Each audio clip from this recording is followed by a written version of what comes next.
À la veille du début de sa cueillette, David Jamet est soulagé. Ce pomiculteur a besoin d'une douzaine de saisonniers pour ses 5 hectares. Son équipe est au complet, mais cela s'est joué au jour près.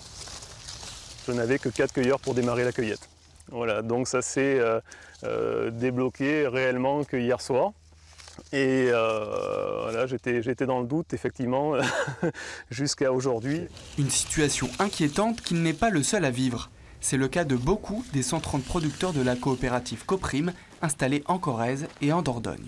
Il y a divers problèmes, parfois des problèmes simplement pour se véhiculer, du lieu d'habitation au lieu de travail. Si on est sur une tranche de la population qui n'a pas de possibilité pour se véhiculer, ça complique un petit peu les choses. Les agriculteurs souffrent aussi selon eux de l'image que se font certains de la cueillette. Trop dure et pas assez payée. Le recours à des travailleurs étrangers est donc courant. Cette saison, Françoise Besse va en accueillir 10, notamment des Polonais. Ils logeront dans ces mobil-homes à proximité de l'exploitation. Mais même cette main-d'œuvre est de plus en plus difficile à attirer. Dans tous les pays, le niveau de vie change, et en Pologne comme ailleurs. C'est plus compliqué aujourd'hui pour ces gens-là, qui souvent sont des gens qui travaillent déjà en Pologne et qui viennent pendant les vacances faire la récolte des pommes.